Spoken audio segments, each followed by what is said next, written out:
CK ടോക്സിന്റെ മറ്റൊരു football ടോക്കിലേക്ക് എല്ലാവർക്കും ഒരിക്കൽ കൂടി സ്വാഗതം. അങ്ങനെ ബ്ലാസ്റ്റേഴ്സിന്റെ പുതിയ പരിശീലകനെ കുറിച്ചുള്ള ഒരു സുപ്രധാനമായ അപ്ഡേറ്റ് ഇപ്പോൾ പുറത്തേക്ക് വന്നിരിക്കുകയാണ്. അതെ, കേരള ബ്ലാസ്റ്റേഴ്സിന്റെ പുതിയ പരിശീലകനെ കുറിച്ചുകൊണ്ടാണ് നിലവിൽ എക്സാൻഡിലൊക്കെ മുഴുവനായും റിപ്പോർട്ടുകൾ പുറത്തേക്ക് വരുന്നത്. അപ്പോൾ ഏതായാലും ഇന്നത്തെ ഈ വീഡിയോയിലൂടെ നമ്മൾ പ്രധാനമായിട്ടും ചർച്ച ചെയ്യാൻ പോകുന്നതും ബ്ലാസ്റ്റേഴ്സിന്റെ പുതിയ പരിശീലകനെ കുറിച്ച് തന്നെയാണ്. അപ്പോൾ വിശദമായ വീഡിയോയിലോട്ട് കടക്കുന്നതിന് മുമ്പായിട്ട് നിങ്ങൾ ഇതുവരെ ഈ ചാനൽ സബ്സ്ക്രൈബ് ചെയ്തിട്ടില്ല എങ്കിൽ ഇതുപോലുള്ള കൂടുതൽ ബ്ലാസ്റ്റേഴ്സ് ISL അപ്ഡേറ്റുകൾ ലഭിക്കുവാൻ വേണ്ടി ഇപ്പോൾ തന്നെ ഈ ചാനൽ ഒന്ന് സബ്സ്ക്രൈബ് ചെയ്ത് നോക്കുവാൻ ശ്രമിക്കുക. ഏതായാലും ആദ്യത്തെ അപ്ഡേറ്റ് എന്നുള്ളത് മാർക്കസ് മെർഗുലാവോ ട്വീറ്റ് ചെയ്തിട്ടുള്ളത് തന്നെയാണ്.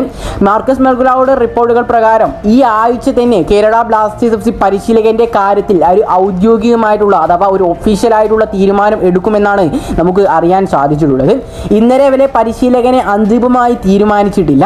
എന്നിരുന്നാലും 4 പരിശീലകന്മാരെ അവസാനമായി കേരള ബ്ലാസ്റ്റേഴ്സ് ഷോർട്ട് ലിസ്റ്റ് ചെയ്യപ്പെട്ടിട്ടുണ്ട് എന്നാണ് നമുക്ക് അറിയാൻ സാധിക്കുന്നത്. നമുക്കറിയാം, നേരത്തെ തന്നെ പുറത്തേക്ക് വന്ന റിപ്പോർട്ടായിരുന്നു Ivan Vukomanovic, Molina, Habas, Sergio Lobera കൂടാതെ തന്നെ ഇറ്റാലിയൻ പരിശീലകൻ ഇവരെ എല്ലാവരെയും തന്നെ ബ്ലാസ്റ്റേഴ്സ് ഷോർട്ട് ലിസ്റ്റ് ചെയ്യപ്പെട്ടിട്ടുണ്ടായിരുന്നു. പക്ഷേ ഇന്നത്തെ മാർക്കസിന്റെ റിപ്പോർട്ടുകൾ പ്രകാരം നിലവിൽ ഏറ്റവും അവസാനമായിട്ട് കേരള ബ്ലാസ്റ്റേഴ്സ് 4 പരിശീലകന്മാരെയാണ് പ്രധാനമായിട്ടും ഷോർട്ട് ലിസ്റ്റ് ചെയ്യപ്പെട്ടിട്ടുള്ളത് എന്നുള്ളതാണ്. അതോടൊപ്പം തന്നെ കഴിഞ്ഞ കുറച്ച് ദിവസങ്ങളായിക്കൊണ്ട് പുറത്തേക്ക് വരുന്ന റിപ്പോർട്ടാണ് ഇറ്റാലിയൻ പരിശീലകനായിട്ടുള്ള ജിനോ ലെറ്റീരിയാണ് കേരള ബ്ലാസ്റ്റേഴ്സിന്റെ അടുത്ത പരിശീലകൻ ആവുക എന്ന തരത്തിൽ. പക്ഷേ ഇപ്പോൾ പുറത്തേക്ക് വരുന്ന റിപ്പോർട്ടുകൾ പ്രകാരം അദ്ദേഹത്തോടൊപ്പം തന്നെ കേരള ബ്ലാസ്റ്റേഴ്സിന്റെ പരിശീലകനാവാൻ വേണ്ടി അഥവാ ബ്ലാസ്റ്റേഴ്സ് പുതിയ പരിശീലകനെ കൊണ്ടുവരുവാൻ വേണ്ടി ഏറ്റവും കൂടുതൽ ശ്രമിച്ചുകൊണ്ടിരിക്കുന്നത് ഈ ഒരു ഇറ്റാലിയൻ പരിശീലകനെയും കൂടാതെ തന്നെ ISLിലെ വമ്പന്മാരുടെ പരിശീലകനായിട്ടുള്ള അഥവാ ഒഡീഷ FC സൂപ്പർ പരിശീലകനായിട്ടുള്ള ലൊബേരയും ടീമിലേക്ക് എത്തിക്കുവാൻ വേണ്ടി നിലവിൽ കേരള ബ്ലാസ്റ്റേഴ്സ് കഠിനമായി ശ്രമിക്കുന്നു എന്നാണ് ഏറ്റവും പുതിയ റിപ്പോർട്ടുകളിൽ നിന്ന് നമുക്ക് അറിയാൻ സാധിക്കുന്നത്. ഈ ഒരു സീസൺ അവസാനം തീർച്ചയായിട്ടും സെർജിയോ ലൊബേര ഒഡീഷ FC വിടുമെന്നും അദ്ദേഹത്തെ എങ്ങനെയെങ്കിലും കേരള ബ്ലാസ്റ്റേഴ്സ് ടീമിലേക്ക് സ്വന്തമാക്കാൻ ശ്രമിക്കുന്നു എന്നതാണ് ഏറ്റവും പുതിയ റിപ്പോർട്ടിൽ നിന്ന് നമുക്ക് അറിയാൻ സാധിക്കുന്നത്. അതുകൊണ്ട് തന്നെ ഈ 2 പരിശീലകന്മാരെയും അവസാന റൗണ്ട് ഇന്റർവ്യൂവിലാണ് നിലവിൽ കേരള ബ്ലാസ്റ്റേഴ്സ് എന്നാണ് നമുക്ക് ഏറ്റവും പുതിയ റിപ്പോർട്ടുകളിൽ നിന്നും അറിയാൻ സാധിക്കുന്നത്. സെർജിയോ ലൊബേരയെ കുറിച്ച് പറയുകയാണെങ്കിൽ വളരെ ക്രൂഷ്യൽ ആയിട്ടുള്ള ഒരു പരിശീലകനാണ് സെർജിയോ ലൊബേര എന്നുള്ളത്.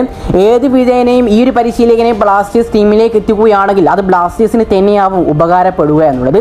അതോടൊപ്പം തന്നെ ഹബാസും ബ്ലാസ്റ്റേഴ്സിന്റെ പരിഗണനയിലുള്ള ഒരു പരിശീലകനാണ്.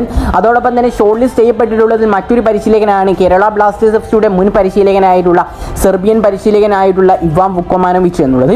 പക്ഷേ നിലവിൽ പുറത്തേക്ക് വരുന്ന റിപ്പോർട്ടുകളെല്ലാം തന്നെ ഇവാൻ വുക്കോമാനോവിച്ചിനെതിരായിക്കൊണ്ടാണ്. അതേ അവസാനത്തെ ഷോർട്ട് ലിസ്റ്റ് ചെയ്യപ്പെട്ടുള്ള പരിശീലകന്മാരെ സംബന്ധിച്ചും കൂടാതെ തന്നെ ബ്ലാസ്റ്റേഴ്സ് അവസാനം ഇന്റർവ്യൂ നടത്തിയിട്ടുള്ള പരിശീലകന്മാരെ അപ്ഡേറ്റ് നോക്കുകയാണെങ്കിൽ അതിലൊന്നും തന്നെ നമുക്ക് ഇവാൻ വുക്കോമാനോവിച്ചിനെ കാണാൻ സാധിക്കുന്നില്ല. അതുകൊണ്ട് തന്നെ നമുക്ക് ഉറപ്പിച്ച് പറയാം, ഒരു കാരണവശാലും കേരള ബ്ലാസ്റ്റേഴ്സ് ഇവാൻ വുക്കോമാനോവിച്ച് എന്നുള്ള ബ്ലാസ്റ്റേഴ്സിന്റെ മുൻ പരിശീലകനെ ടീമിലേക്ക് ഇനിയും നിയമിക്കുകയില്ല എന്നുള്ളത്.